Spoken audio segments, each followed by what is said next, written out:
నేను మీతో కొంచెం మాట్లాడొచ్చా? మాట్లాడుకుందాం. నేను చిన్నప్పటి నుంచి ఈ గుడికి వస్తున్నాను. ఇక్కడి నుంచి చూసినప్పుడు 4 వైపులా పచ్చటి పొలాలతో స్వర్గంలా అనిపించేది. కానీ ఇక్కడ 4 సంవత్సరాలుగా వ్యవసాయమే జరగట్లేదు. అందుకని నేను దేవుణ్ణి ప్రార్థించి ఒట్టు పెట్టుకున్నాను. ఊళ్ళో మునుపట్ల వ్యవసాయం జరగాలి. ఈ ప్రదేశం మళ్ళీ పచ్చటి పొలాలతో కళకళలాడాలి.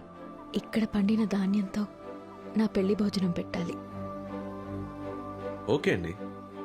అలా పండించిన వాణ్ణి నేను పెళ్లి చేసుకుంటానని ప్రమాణం చేశాను. మీరు అనవసరంగా నా వెంటపడి టైం వేస్ట్ చేసుకోకండి. నేను నా ప్రమాణాన్ని తప్పలేను. మీరు వచ్చిన పని చూసుకుని బయలుదేరండి. వచ్చిన పని? రుక్మిణి, ఏంటండి ఇది? చిన్నపిల్లలాగా ఒట్టు పెట్టుకున్నాను తప్పలేనంటున్నారు. ఏదో నాకు సూట్ అయ్యేటట్టు ఒక స్టీవ్ జాబ్స్ అవ్వాలి, సుందర్ పిచ్చయ్ అవ్వాలి, ఒక బిల్ గేట్స్ అవ్వాలని చెప్పండి. మీకోసం తప్పకుండా ట్రై చేస్తాను. నేను వ్యవసాయం ఎలా చేయగలను చెప్పండి.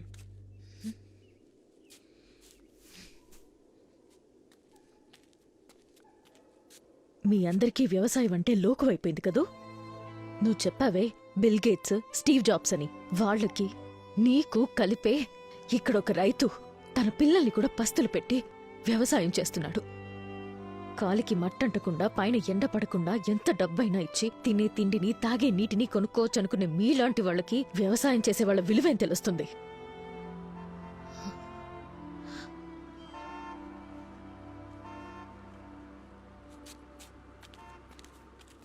ఏందయ్యా ఊరు మొత్తం గుమ్మిగూడింది? మీ సమస్య జయేంద్ర కాదు, మీ సమస్య వేరే ఉంది. ఏం మాట్లాడుతున్నారు సార్?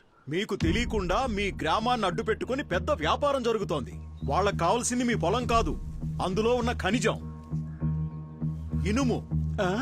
అదిగో ఆ కనిపించే కొండల్లోనూ మీ పొలాల్లోనూ కావలసినంత ఇనుము దాగి ఉంది. మీ పొలాలు అడిగితే ఎలాగూ ఇవ్వరు, లాక్కుంటే పోరాటం చేస్తారు. ఈ విషయం వాళ్ళకి తెలుసు. అందుకే రౌడీయిజం అన్న పేరుతో మీ అందర్నీ వ్యవసాయం చేయకుండా అడ్డుకొని మీ పొలాలు వ్యవసాయానికి పనికిరాని బీడు భూములని డాక్యుమెంట్ రెడీ చేశారు. ఏదో రకంగా మరో 6 నెలల్లో మీ పొలాలు లాక్కొని తీరుతారు. చెప్పండి.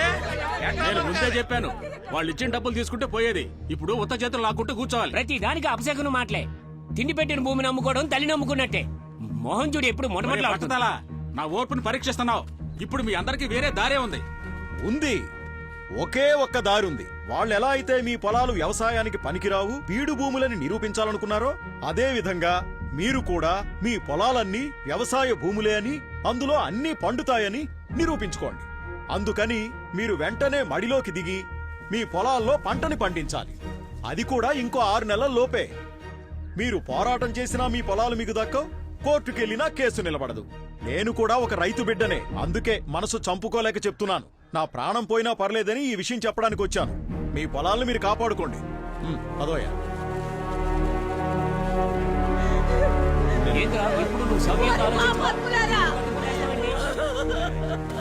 మీరు నాశనం అయిపోతారా?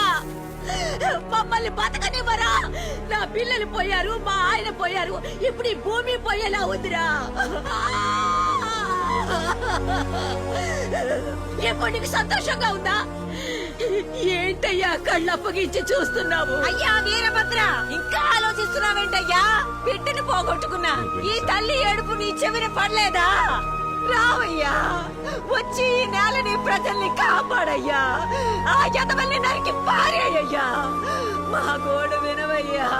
ఏదో ఒకటి చెయ్యయ్యా, ఏదో ఒకటి చెయ్యి, ఏదో ఒకటి చెయ్యి. ఏమంటున్నావయ్యా?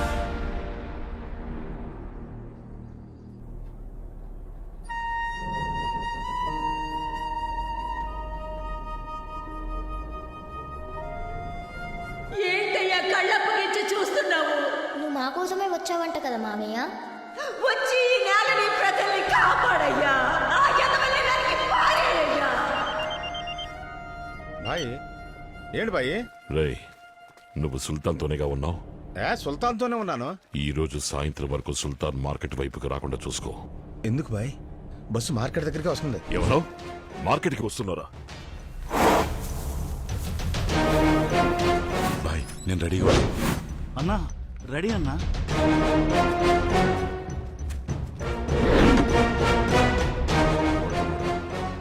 రే, బస్సు మార్కెట్ రావడానికి ఎంతసేపు పడుతుంది? ఇంకొక 5 నిమిషాల్లో మార్కెట్ దగ్గరకు వచ్చేస్తుంది బాయ్.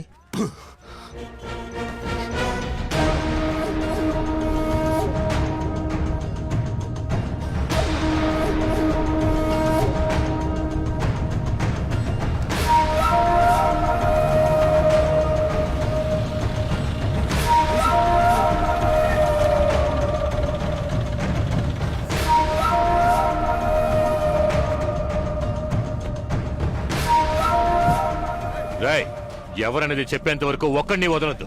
కొత్తగా ఎవరు కనిపించినా వాడిని ఎత్తుకొచ్చేయండి రా. రేయ్, మేము రెడీ బాయ్ మే రెడీ. ఎవరు తొందరపడకండి. నేను చెప్పేంత వరకు వెయిట్ చేయండి. ఊళ్ళోకి మనుషులు దింపింది ఎవడ్రా? కరెక్ట్ స్పాట్ లో ఉన్నాడు. నాకు తెలీదయ్యా. ఆగండి, ఎప్పుడు నేను చెప్తాను. చెప్పు బాయ్. మిస్ అవ్వకూడదు, అర్థమైందా? ఓ గిలిపోద్ది. ఎవడ్రా? వినపడుతోందా? ఆగు. ఎవడ్రా? రేయ్, చెప్పరా. రెడీ.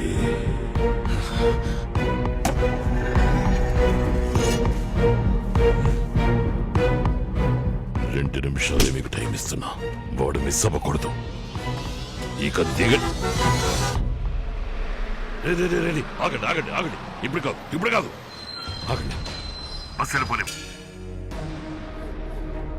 మీరు ఇంకా మృగాలుగానే ఉన్నారా? ఇంకొక నిమిషం ఊళ్ళో ఉండకూడదు. బయలుదేరండి. అది కాదు సుల్తాన్. చెప్తున్నాడు కదా మావయ్య. సుల్తాన్, ఇది పెద్దయ్య గారు ఇచ్చిన మాట. దాన్ని మేము కాపాడాలి. పోయిన వాళ్ళ సంగతి సరే, ఉన్న వాళ్ళ మాట ఏంటి? నేను బతుకున్నంత వరకు మిమ్మల్ని ఎవరిని కత్తిపట్టనివ్వను. ఇంకా పదండి.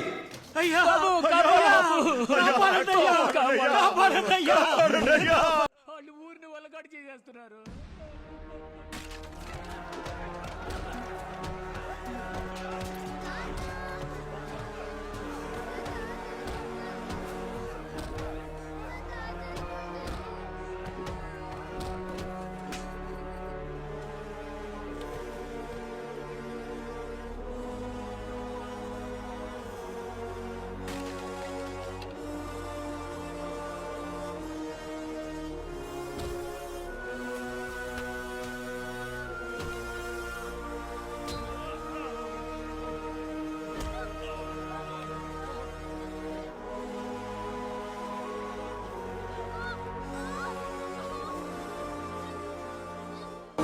దీని తోలొలవడానికి ముందు మర్యాదగా మీరే చెప్పేయండి, ఎవడ్రా మనుషుల్ని దింపింది?